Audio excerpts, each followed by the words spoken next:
¿Podemos preparar nuestras mentes para resistir la desinformación y las mentiras antes de tragárnoslas y que arruinen nuestra vida?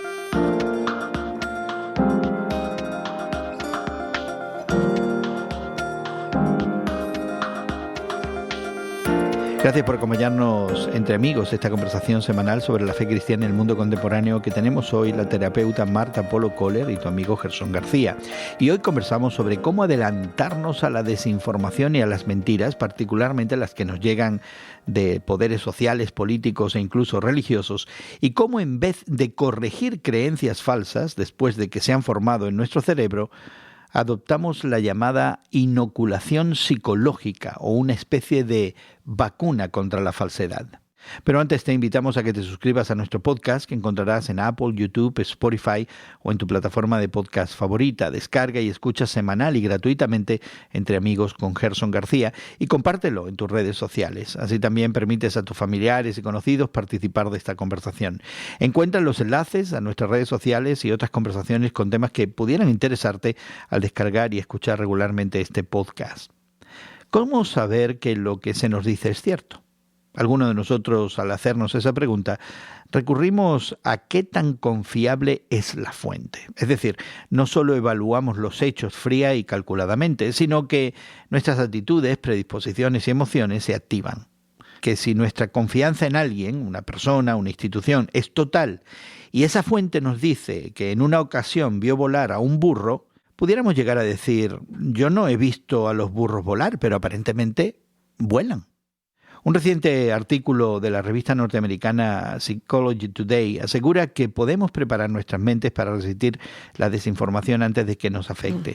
La propuesta es que en vez de corregir las creencias falsas ya arraigadas, o sea, la idea de refutar, se propone una estrategia preventiva llamada inoculación psicológica, que pudiéramos pensar que es una especie de corroboración. Y Marta, esta vacuna mental contra las mentiras parece estar documentada con estudios muy sólidos, ¿verdad?, que vienen de la Universidad de Cambridge, de la Universidad Ben Gurion en Israel. Y, por supuesto, estamos hablando de una vacuna que no es física. Es más bien un método de detección de la falsedad que nos cura de ser supercrédulos, como dice el dicho español, de ser gente que tragamos todo y comulgamos con rueda de molino. Yo no sé si en México tienen ese refrán. Comulga con ruedas de molino. Sí, lo tenemos, Gerson. Sí, de veras. Sí. Porque la idea es esta rueda de molino que es gigante. Que no te la puedes tragar. Te la puedes tragar, pero te la tragas al final del día, ¿no? Así que creo que es una posibilidad muy interesante de crear defensas contra la desinformación y las mentiras, porque a veces de veras que sí comulgamos con rueda de molino. Sí, especialmente en esta era digital, que tan fácilmente somos bombardeados con una información que no es verdadera. Nos manipula, nos hace cambiar de opinión conforme va la corriente y también realmente sacude nuestro ser interior en el sentido de que tenemos principios, pero llegas al momento de pensar, de cuestionar también lo que tú eres como persona. La mala información te llega a cuestionar tus principios, tus propósitos de vida.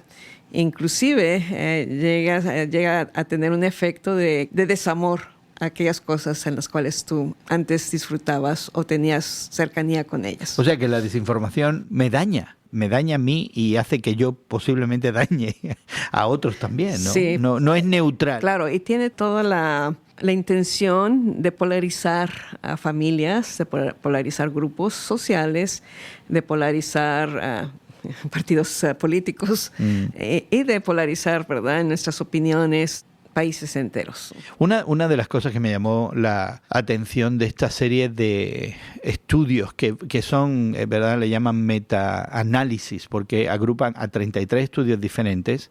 Ciertos científicos en ciertas universidades lo colectaron de otras universidades, de otros grupos, y la idea de esta vacuna, si bien entiendo, es justamente exponerse a las técnicas de manipulación que me avisen de que cuando las identifique quiere decir que detrás de todo eso viene una mentira. Y en ese sentido es una vacuna. Prepara el cerebro poco a poco, exponiéndolo a una serie de tácticas manipulativas para saber que viene desinformación después de eso, ¿no? A situaciones donde hay teorías de conspiración, sean individuos, sean ciertos grupos, sean instituciones, Y cuando tú logras poner en el cerebro de una persona que hay conspiración colectiva, y sobre todo es muy, muy dañina cuando piensas que hay una conspiración personal, entonces estás cuestionando todo, pero a la vez estás creyendo la conspiración, o sea, cuestionas la verdad en base a lo que a través de las diferentes canales de información te han inculcado. O sea, has absorbido porque las lees o las escuchas o las ves y te empiezan a generar un cambio tanto de principios como también de formas de vida, como también puntos de vista que tengas bien sólidos. Yeah. Y hay un elemento emocional muy fuerte. Me llamó la atención que parte de estas tácticas manipulatorias tienen que ver con meter miedo, usar lenguaje extremo y catastrófico, una polarización extrema donde no hay puntos medios, ¿verdad? No hay matices, sino es o blanco y negro al extremo. La demonización de cualquier otra alternativa, ¿verdad? O sea, el otro no es que esté equivocado, es que es Satanás. O una autoridad supuesta y que no es real, una autoridad que reside en algo que no tiene que ver con los hechos, ¿verdad? Se desacredita a la ciencia, o se desacredita a la academia, o se desacreditan las autoridades y las fuentes tradicionales, y ahora otro tipo de autoridad se da. Y yo estaba pensando cómo estas técnicas evitan ver las cosas fría y calculadamente, porque nos cargan de emociones. Exactamente, Gerson. Esta es la intención de desviar a la persona de lo que es verdadero. Y aquí hay un elemento muy importante, porque nosotros como sociedad nos hemos prestado a tener una información que no es verdadera. Porque si nos gusta un tema y nos enganchamos, ¿verdad?, con un video, tal vez, ¿verdad?, con un blog donde se afirma aquello que estábamos pensando que posiblemente estuviera sucediendo, nuestra mente tiene la opción de engancharse y entonces buscar en redes sociales, a través de círculos de amistades también, a alguien que nos afirme que lo que hemos empezado a creer es verdadero. No es lo que hemos empezado a sentir, Marta. No estamos apelando a terrores, a miedos, a cuestiones y pasando por alto la razón y la lógica y la crítica. O sea, por eso desafío esa noción, ¿no? De que ¿será que nada más es pura emoción? Bueno, es emoción porque, como tú lo estás exponiendo en este momento, es el presentar a ciertos personajes de una manera casi siniestra, o crea una emoción. ¿Cuál es la emoción? La emoción de miedo, la emoción de ser precavidos, la emoción de que no existe seguridad, la emoción que no se puede confiar, lo cual afecta en un punto dado lo que crees. Y entonces se desata una cadena de sentimientos negativos, de miedo, como frustración, lo que mencionábamos hace rato, lo cual nos lleva a actuar en consecuencia. O sea, no voy a votar por esta persona, o no voy a hacer esto, porque esto va a suceder. Porque come niños. Porque come niños. Y me lo creo, que sí. Come niños. Y claro, las evidencias no avalan eso, pero tenemos ese pensamiento tan catastrófico en cuanto a esta persona, esta ley, esta situación, este ambiente, que nuestra razón se nubla, deja de ser coherente con la realidad y nos creemos entonces las cosas que no existen. Y eso es muy peligroso, sin siquiera tener la opción, la tiene, pero no la toma, de contrastar esa información con algo verídico. ¿Y por qué no siente esa necesidad? El problema para mí es que hay gente educada, gente respetable, gente con capacitación, gente que posiblemente aprendió pensamiento crítico, pero que parece como que se aparca el cerebro en algún lado y está dispuesto a creer cosas inverosímiles que validen la cosmovisión que ellos tienen de las cosas en ese momento. Es tan repetitiva la falta de buena información que apela, ¿no? O sea, mira, es como si constantemente estás leyendo cierta línea de pensamiento, tienes una idea, pero lo que lees, lo que ves, lo que escuchas va reforzando lo que tú ya piensas que es verdad. Y en ese sentido... O sea, que lo filtras de esa manera. La filtras de esa manera porque para ti esa Esa es la realidad. Es lo que has decidido, en cierta forma, creer. O sea, porque también el creer es una decisión. ¿Por qué? Porque teniendo las herramientas para poder contrastar la información que recibimos con otras fuentes de información, con otros puntos de vista, con otras evidencias que tenemos ahí, pues encontrar buena información. Pero no nos damos a la tarea de hacerlo. Y eso es muy peligroso porque quiere decir que no tan solo te han lavado el cerebro, pero también te han lavado la voluntad. Si queremos prevenir eso, que me parece también que hay un elemento que hace que todo esto se empeore con el tiempo. No creo que hay un punto neutral donde tú aceptas una cosmovisión que ha sido creada a base de desinformación y desarrollas ciertos pánicos, ciertas teorías, ciertos temores, y empiezas a usar ese lenguaje extremo y empiezas a demonizar al otro. Y no me imagino que eso llega a un punto de estabilidad emocional, sino que te lleva a una psicosis. Es verdad, Gerson. Por eso es tan importante ejercer nuestra propia voluntad, ejercer nuestro propio dominio intelectual que tenemos, lo que hemos llamado siempre pensamiento crítico. Pero va más allá del pensamiento crítico. Es también, ¿verdad?, tener crítica en cuanto a no engancharse en la información que no es fidedigna. Y lo hemos visto a través de la historia, no es algo nuevo, ciertamente ha aumentado por todas las redes sociales, los medios de comunicación tan accesibles que tenemos el día de hoy. Cualquiera puede decir cualquier cosa en cualquier momento. Efectivamente. Yeah. Y si somos honestos, si volvemos a principios del siglo XX, vemos toda esa falta de información, información totalmente negativa durante la Primera y la Segunda Guerra Mundial, que realmente cautivó los corazones de muchas personas, la mentalidad, la cultura de naciones, el deseo de dominar, el deseo de señalar ciertos grupos étnicos como indeseables. Y produjo 40 millones de muertes en ese periodo.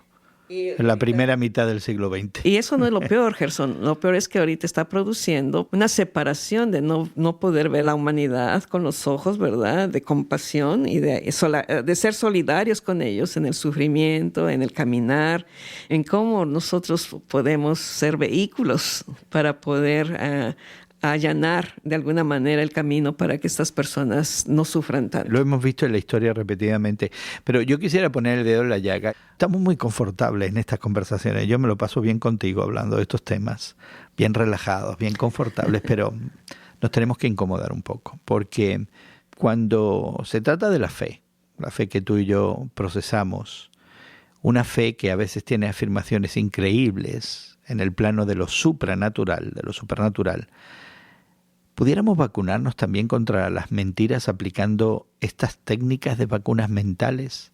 Porque la religión ha sido acusada de tremendista, ¿verdad?, de polarizadora, de extremos de bondad y de extremos de maldad, de meternos miedo. Y yo estaba pensando cuando leí este artículo, digo, nosotros profesamos una fe que tiene elementos que son increíbles, que el único acto fedatario que tenemos es la revelación de las Escrituras y la tradición cristiana de 2000 años de iglesia, ¿verdad?, la vida de los que nos precedieron.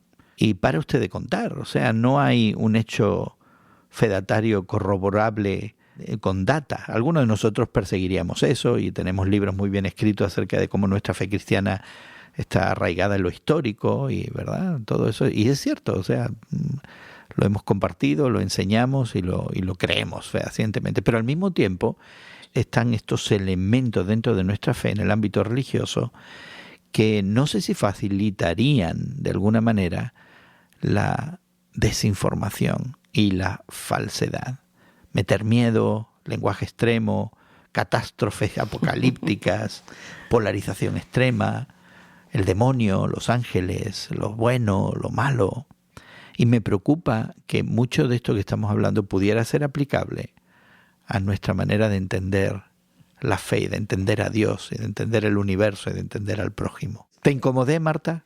No me incomoda. Bueno. No, para nada. Déjame decirte por qué. Okay, bueno. ¿Verdad? Porque, como tú dices, tal vez nuestro fundamento de pensamiento crítico y también de acercamiento a la vida y de poder ser vehículos realmente de un cambio social, lo tenemos en la Escritura. La Escritura es excelente. Lo que tenemos, Gerson, no es un Dios que no se preocupa por los jóvenes, por los niños, por las viudas, por los huérfanos, por los inmigrantes, por los pobres. Se preocupa por ellos. Se preocupa intensamente por ellos. Así es. El problema es, ¿verdad?, los representantes o los que se dicen representantes de él aquí. Y ahí es donde tenemos... Ahora me puse incómodo yo. Ahora yo soy el que está incómodo. ¿Por qué, verdad? Porque realmente tenemos sujetos, personas que hacen muy mala interpretación. En primera de Dios, ¿verdad? Y por supuesto de las Escrituras, ¿verdad? Porque se usan en beneficio de manipular. Por otro lado, no representan bien el mensaje que tenemos desde Génesis hasta Apocalipsis, ¿no?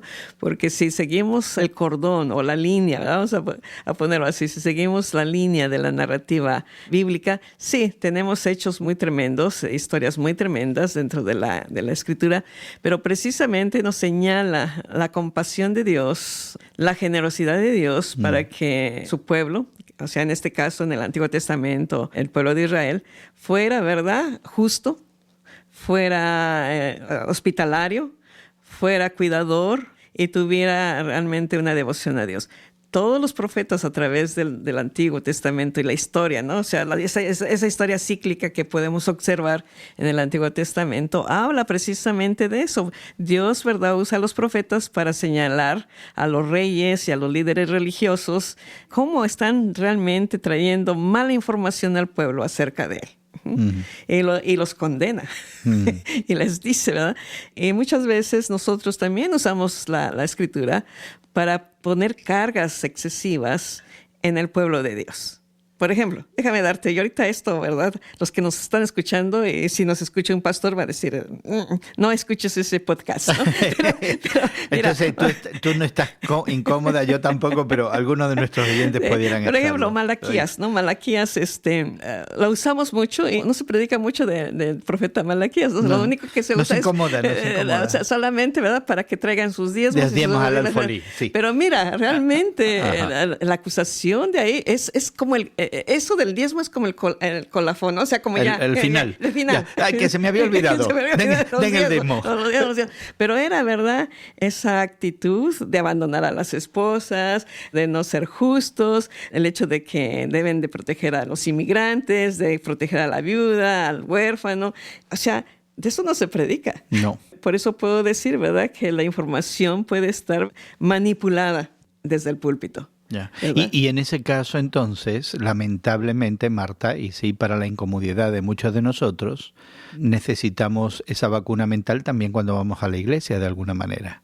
Sí. Yo estaba pensando en la gente de Berea, ¿no? Gente que escuchan la novedad del Evangelio, porque realmente el Evangelio era revolucionario. El sistema que había antes para acercarse a Dios queda anulado, y ahora se nos dice que por la fe el justo vivirá. Por medio de Jesucristo tenemos paz para con Dios y todo lo demás queda inútil de un día para otro, ¿verdad? Se rompe el velo del templo y todo. Y entonces viene Pablo a contarles esa historia a los de Berea, y los de Berea dice que miraban y cotejaban las Escrituras, no se tragaban, no comulgaban con rueda de molino. Pablo le está dando algo bien serio, muy diferente a lo que habían escuchado, y ellos cotejan, corroboran. Pero me da la impresión, Marta, de que algunos de nosotros llegamos a la iglesia y colgamos el sombrero en la percha y también el cerebro. Se nos queda pegado el sombrero y nos quitamos el sombrero, el gorro, y lo ponemos con el cerebro fuera, porque pudiera ser entonces que dentro del ámbito religioso, dentro del ámbito de la iglesia, hubiera mucha desinformación. Sí, y esa es precisamente la vacuna del cual hablamos, ¿no? Porque mira, cuando el libro de los Hechos nos narra cómo los de Berea efectivamente cotejaban las Escrituras para saber si lo que Pablo predicaba era verdadero, tenemos en su lado opuesto, tú sabes, ¿no? Primero Pablo llegó a Tesalónica. Ah, sí, esos eran otros.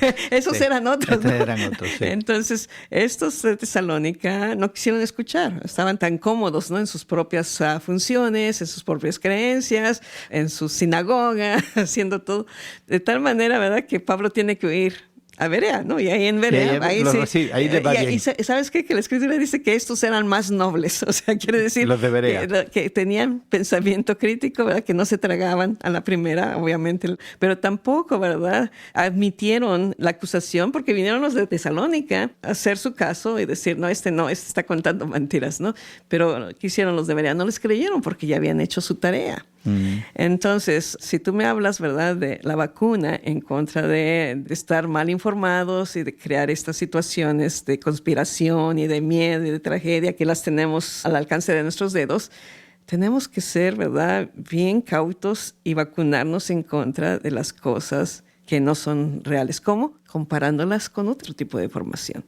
Comparándolas, nosotros que somos creyentes, con los principios y valores que nos da la Escritura, que van mucho más allá de lo que nos puede decir una red social, lo que nos puede decir una excelente bloguera, y decir, no podemos tragarnos a la primera lo que esta persona o este grupo o este partido o esta alianza nos está diciendo, porque tenemos la obligación como creyentes de ser como los debería, como decías, ¿no? Sí, pero si yo soy dirigente religioso o político, social o comunitario, si estoy en una posición de poder, como entendemos humanamente el poder, no idealizado y de esas cosas que hacemos a veces, no, pero poder. A mí no me conviene el pensamiento crítico de nadie que esté debajo de mí.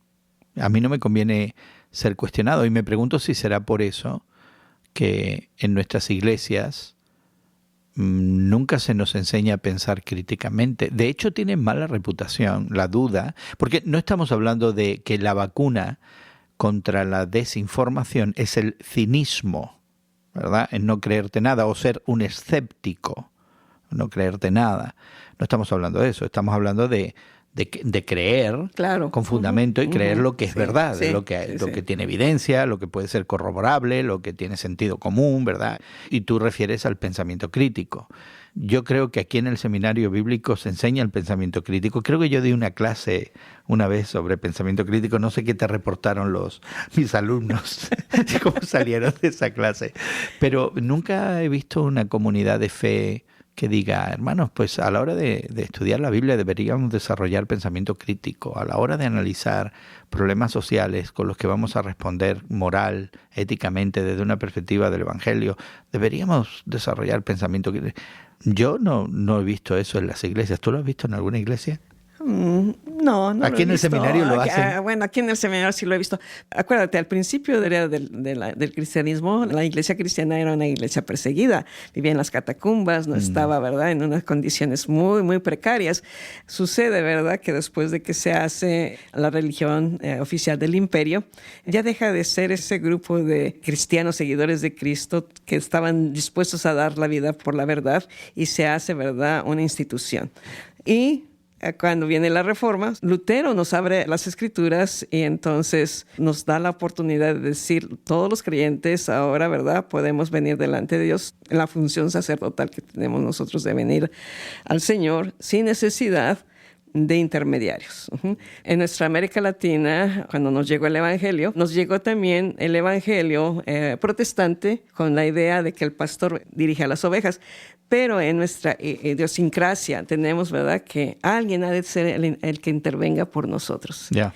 Y esa figura de sacerdote se la hemos puesto al pastor. Si en el paganismo era el chamán, y en el catolicismo era el padre, el sacerdote, ahora tiene que ser el pastor, no hay de otra. Sí. Hemos proyectado eso. Hemos proyectado eso. Y aquí me parece que es tiempo de que nuestros amigos y hermanos que son pastores digan, momento, o sea, somos una comunidad. Aprendemos los unos de los otros. Tenemos ejemplos en la Biblia, por supuesto. Pablo confrontó a Pedro. Pedro y Bernabé tuvieron sus dimes y diretes, ¿no? O sea, se puede. Y eso va a hacer de la iglesia una iglesia viva. Una iglesia, ¿verdad?, donde si verdaderamente creemos que tenemos acceso al Padre Celestial sin ningún interventor, entonces, ¿verdad?, podemos también ser hermanos en la fe, ¿verdad? Yeah. Y hablar con sinceridad, o sea, venir, no es tan solo, ¿verdad?, el pensamiento crítico, es la reflexión, la confrontación y el cambio. Entonces, en este punto estaríamos hablando no solamente de una vacuna mental o intelectual para evaluar lo que se nos dice de forma crítica, para saber si es cierto o no lo es, si es una desinformación o es factual y verdadero y podemos confiar en eso. Pero entonces aquí hay también algún tipo de vacuna espiritual. ¿El Evangelio nos da alguna vacuna espiritual contra la desinformación y la falsedad? Claro, o sea, tanto en el Nuevo como en el Antiguo Testamento. Fíjate que en el Antiguo Testamento los proverbios que son, ¿verdad?, consejos de sabiduría, dice, el simple todo lo cree. Oh. ¿Y por qué me miraste a mí? 14:15. ¿Por qué me miraste a mí cuando dijiste simple? Dice, el simple todo lo cree, más el avisado mira bien sus pasos. Así es. O sea, es algo que lo tenemos ahí, ¿verdad? Sabes que Proverbios, ¿no?, usa una estructura poética muy especial, ¿no? Y el Proverbios 22:3 dice lo mismo, pero en diferente orden. Dice, el avisado ve el mal y se esconde. Dice, más los simples pasan y reciben el daño. Sí, les pegan el trancazo. No lo ven venir, no lo ven venir. Sí, y por otro lado, en el Evangelio también el Señor Jesucristo cuando cuenta la historia de los talentos, ¿no?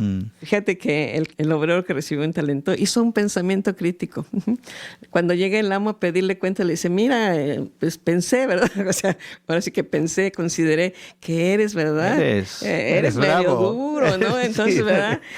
Recoges donde no siembras, ¿no? Sí, ya te observé. ya te observé. Te tengo medido. Sí. Entonces, ¿verdad?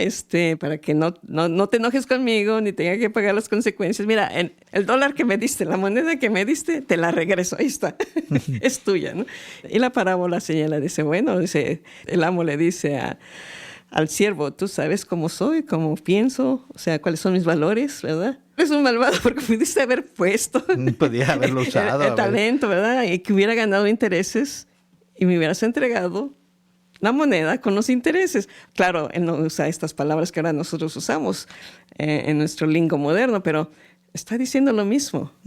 O sea, la persona tiene capacidad de pensar, de escoger qué hacer, de moverse, de evaluar, y ser consecuente, ¿no?, con esa información, con esas posibilidades que tenemos, porque nadie nos está obligando a estar pegados, ¿verdad?, a ser mal informados. Nadie tenemos, ¿verdad?, que movernos hacia otro lado. Y tenemos que hacerlo mejor con las cosas que el Señor nos ha dado. Pues Marta, realmente es una conversación para seguir teniendo, porque creo que hay mucho que hacer en formarnos, y ahí entraríamos todos, ¿no? Porque todos estamos expuestos a la desinformación. La desinformación no campea de un lado del espectrum político, social, económico o incluso religioso.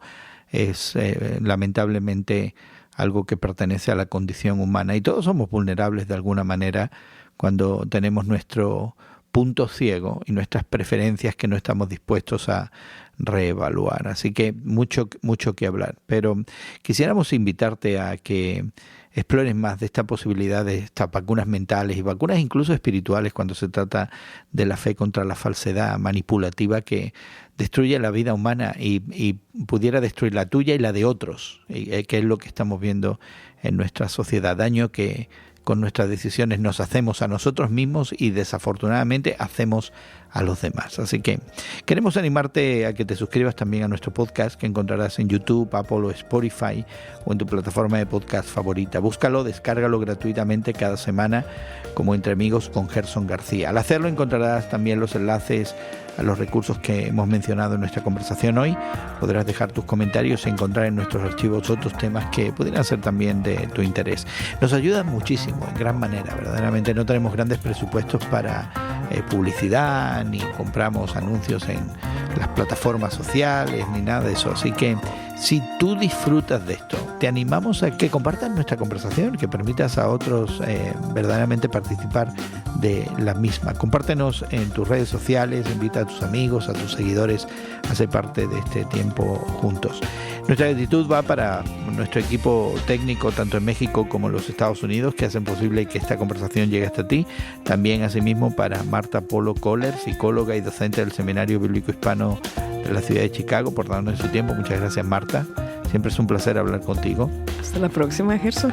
Y tu amigo Gerson García se despide de ti hasta otro momento en el que nos unamos a conversar entre amigos.